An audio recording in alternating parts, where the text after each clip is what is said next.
श्री जांच करिए इमरान उनके प्रतापगढ़ी। खिलाफ। श्री इमरान प्रतापगढ़ी। धन्यवाद सभापति महोदय। आपने मुझे आम बजट पर बोलने का मौका दिया। इमरान प्रतापगढ़ी। धन्यवाद सभापति महोदय।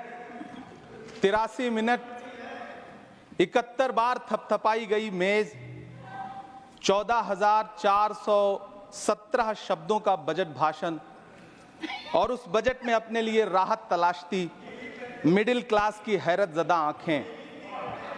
सभापति महोदय, मेरे हाथों में जो दस्तावेज है, दरअसल ये देश के किसानों, गरीबों, मजदूरों की उम्मीदों का स्मारक है। ऐसा लग रहा है जैसे वित्त मंत्री महोदया ने बजट नहीं तैयार किया है, बल्कि प्रधानमंत्री जी की मन की बात का संकलन तैयार किया है। टूटा हुआ लश्कर का भरम देख रहे हैं, टूटा हुआ लश्कर का भरम देख रहे हैं और जिल्ले इलाही के करम देख रहे हैं। ताकत का नशा अक्ल पे हावी है तुम्हारी, तुम देख न पाओगे जो हम देख रहे हैं। वित्त मंत्री महोदया ने इस बजट में महंगाई पर सिर्फ 10 शब्द बोला है। जिस देश में टमाटर 100 रुपए किलो बिक रहा हो, सभापति महोदय मेरा टाइम पॉज करें और बार बार इंटरप्ट करने को या तो मना करें। हाँ बोले, कृपया बोले। सभापति महोदय, वित्त मंत्री महोदया ने इस बजट में महंगाई पर सिर्फ 10 शब्द बोले हैं। जिस देश में टमाटर 100 रुपए किलो बिक रहा हो, उस देश की वित्त मंत्री के पास बजट में महंगाई पर बोलने के लिए सिर्फ 10 शब्द है। डीजल, पेट्रोल, आटा, चावल, दाल, सब्जी की महंगाई का तो कोई जिक्र ही नहीं।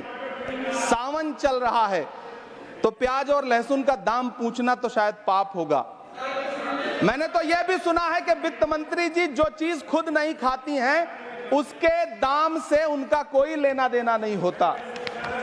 लेकिन इस बार बजट पेश करने के लिए पार्लियामेंट आने से पहले वित्त मंत्री जी ने दही और चीनी खाई थी। अब तो उनसे यह पूछा जा ही सकता है कि उन्हें दही, दूध और चीनी का रेट तो इन दिनों पता ही होगा। क्या उसे सस्ता करवाएंगी या नहीं सस्ता करवाएंगी? अगर पता है तो कृपया सस्ता करवाइए, क्योंकि इसी चीनी ने अमेठी में एक मंत्री महोदया का राजनीतिक कैरियर कड़वा कर दिया। सभापति महोदय, अपने शीश महलों में बैठे हुए सरकार के सांसद और मंत्री कह रहे हैं कि महंगाई कम हो रही है। संसद की कैंटीन से बाहर निकल करके एक चाय का कप खरीदिए, तब समझ में आएगा कि महंगाई कम हो रही है या बढ़ रही है। किसी एक दिन अपनी किसी मजदूर की तरह अपनी दिन भर की दिहाड़ी लेकर के बाजार जाइए और अपने बच्चों के लिए राशन खरीदिए, तब पता चलेगा कि महंगाई कम हो रही है या नहीं हो रही है। यहां बैठ करके बड़ी बड़ी बातें करना आसान है। ये चूनर धानी धानी भूल जाते, ये पुरवा की रवानी भूल जाते, जो आकर 4 दिन गांव में रहते तो सारी लंतरानी भूल जाते। सभापति महोदय, इलेक्टोरल बॉन्ड खरीदने के नाम छुपाने वाली सरकार, इलेक्टोरल बॉन्ड खरीदने वालों के नाम छुपाने वाली सरकार इन दिनों आम के ठेला लगाने वालों के नाम जानना चाहती है। मुझे तो होटलों, ढाबों या आम के ठेलों पर नेम प्लेट लगवाने वालों से पूछना है कि कभी खून की बोतल पर देखा है किसी का नाम लिखा हुआ? मुझे पूछना है कि क्या कोरोना के दौरान अपनी उखड़ती हुई सांसों के लिए ऑक्सीजन तलाशने वाले किसी इंसान ने ऑक्सीजन लाने वाले किसी इंसान से पूछा था कि ऑक्सीजन लाने वाला इंसान हिंदू है या मुसलमान है?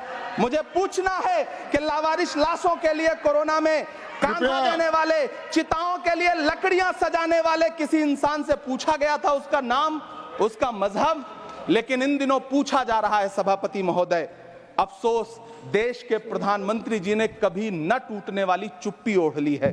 सभापति महोदय, जनता ने 63 सीटें कम क्या कर दी, ये सरकार तो अमृतकाल का नाम लेना ही भूल गई।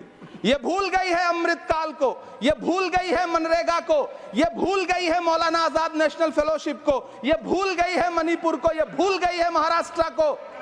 मुझे गर्व है कि मैं राज्यसभा में महाराष्ट्र का प्रतिनिधित्व करता हूं।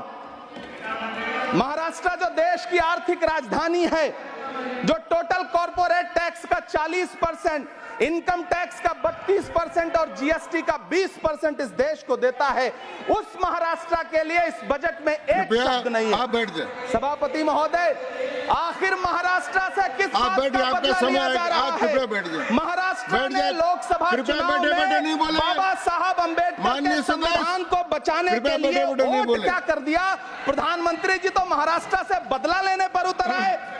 अब तो शायद उन्हें याद भी ना हो यवतमाल का वो दाभड़ी गांव जहां 20 मार्च 2014 को वो किसानों के साथ चाय पर चर्चा करने गए थे और उनकी किस्मत बदलने के सपने दिखाए थे।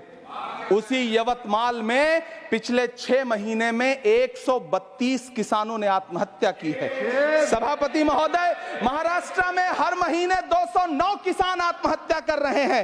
राज्य सरकार द्वारा सौंपा गया आंकड़ा बताता है कि 1 जनवरी से 31 मई के बीच 1046 किसानों ने आत्महत्या की है। लेकिन अफसोस, इस बजट में महाराष्ट्र के किसानों के लिए कुछ भी नहीं है। किसानों से चिढ़ी हुई सरकार ने बजट में किसानों के एमएसपी की लीगल गारंटी नहीं दी। लेकिन याद रखिएगा, जो किसान का नहीं वो हिंदुस्तान का नहीं।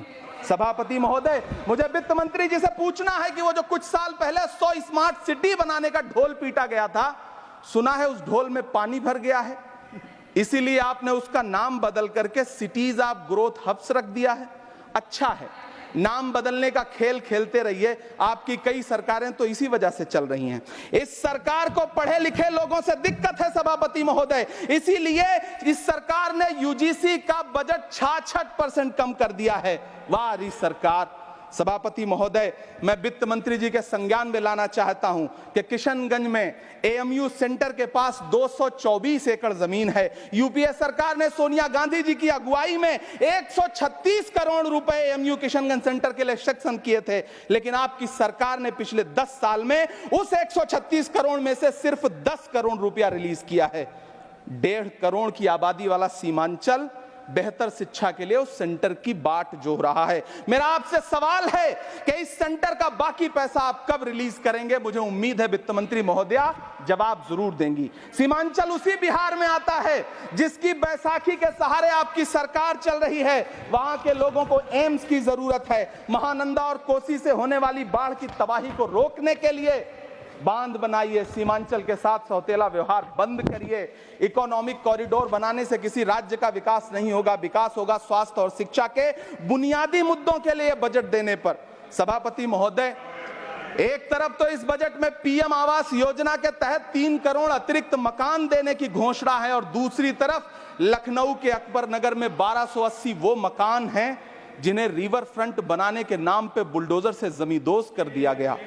सभापति महोदय, लोग चीखते रहे, बच्चे बिलखते रहे, वसुधैव कुटुंबकम का नारा लगाने वाली सरकार इंसानों के घरौंदे उजाड़ कर जश्न मना रही है। सभापति महोदय, मेरा बहुत भावुकता के साथ देश के प्रधानमंत्री से सवाल है कि इन उजड़ते हुए मकानों और बेघर होते हुए घरों को देख करके आपको नींद कैसे आती है, आप सो कैसे पाते हैं? मेरा सवाल है इस देश के प्रधानमंत्री से, या तो लोगों के घरौंदे उजाड़ना बंद करिए या फिर करोड़ों मकान बनाने की झूठी घोषणाएं करना बंद करिए। यह बजट झूठ का पुलिंदा है।